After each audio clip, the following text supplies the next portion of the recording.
Hey guys, how's it going? It's Andy from MagooInvesting. Happy Monday. This is actually a video that I recorded last night, and I'll talk about later why I have to restart it. But in this video, I want to talk about an article that was sent to me by my dad, talking about how this indicator showed that Bitcoin was likely going to jump 150 to 175%. And this was back in the middle of February. And since then, I kind of had that on the side, and I was just kind of waiting to see what happened. And if you're up to date on your Bitcoin news, you'll know what's happened in the past couple days. And while this video is not going to be all about Bitcoin, so if you don't care about Bitcoin at all, indicators are used for any security that's traded on any stock exchange. It's pretty much used absolutely everywhere. So this video is applicable to everyone, not just Bitcoin. It's just one of the more recent examples that I've thought of to kind of talk about some of the downfalls that I see with indicators and talk about when to use them correctly. Before we get started, I got to say that I'm not a licensed financial advisor and I highly recommend talking to a professional, someone that can find you the best places to put your money going forward. In addition, I really appreciate if you hit that like and subscribe button, as it would help my channel out a lot. So this article that my dad sent me showed that Bitcoin, if things happen the same way that's happened in the past, Bitcoin should jump about 170%. And this is talking about the golden cross, which is something that I've talked about on this channel a couple times while I do my technical analysis.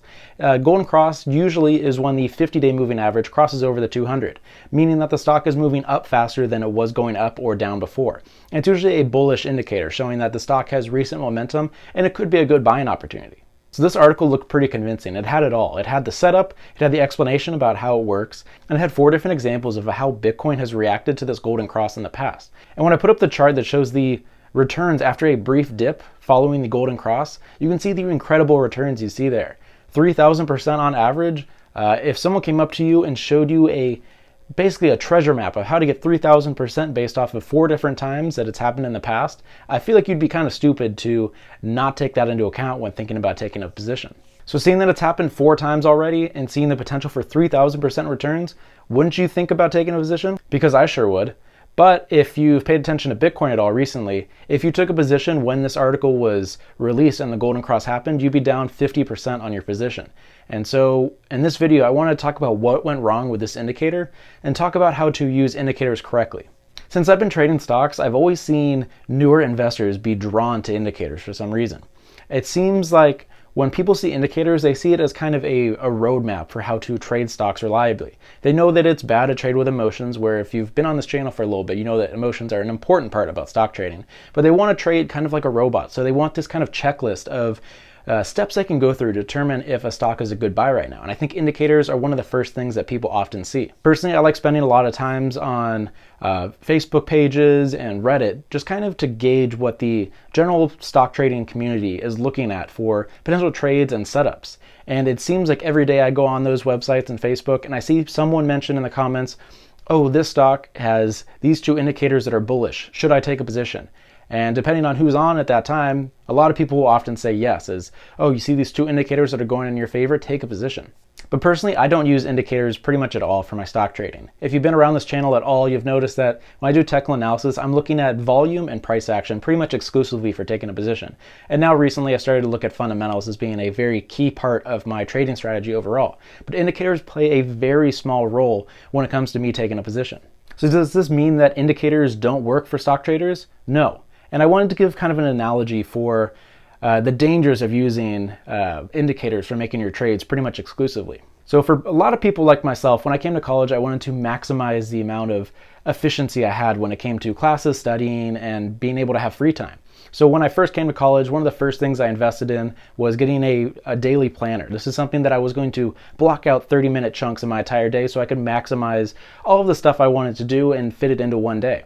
And when you get to the point where you're trying to maximize your days, you have pretty much every 30-minute block allocated to a different task. And so if you're trying to be really productive on a day and you go to bed the night before and you have everything blocked out perfectly, it looks fantastic, which is actually what I did last night. Last night I recorded this video, and then when I woke up in the morning, I'll show you what the video looked like. Yeah, pretty blurry. So here I am re-recording it. But for the analogy, it's you have everything planned out and then something unexpected gets in the way. Whether it be your car doesn't start or your video is very blurry, it ruins your entire flow of your day that you spent all this time to plan out. And that's kind of what happens when volatility increases in the market and you have indicators showing you that there's this perfect play on the horizon and you get ready to take it, and then some external factors come and now it's no longer a good play. Even the best trades go wrong when volatility spikes. It's really hard to predict which way the market's going to go when you have 5% moves up and down pretty much every day. So when volatility has increased recently, using indicators and pretty much taking any position in the stock market has kind of become a flip of a coin. And that's why the indicator for Bitcoin looked really good when the market was pretty stable. But as February ended and March began, you can see how crazy the market has been overall, and Bitcoin has fallen around 50% since that point.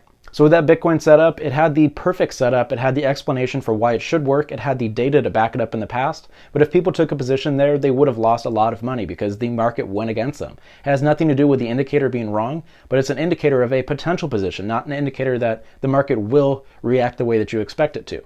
So what can we learn from indicators? And I think the biggest thing is that people too often use indicators as kind of a crutch for taking a position. People want to look for just one or two things that they can look at a company quickly and determine whether or not they should take a position. They don't want to do the full analysis. And I am fully guilty of this.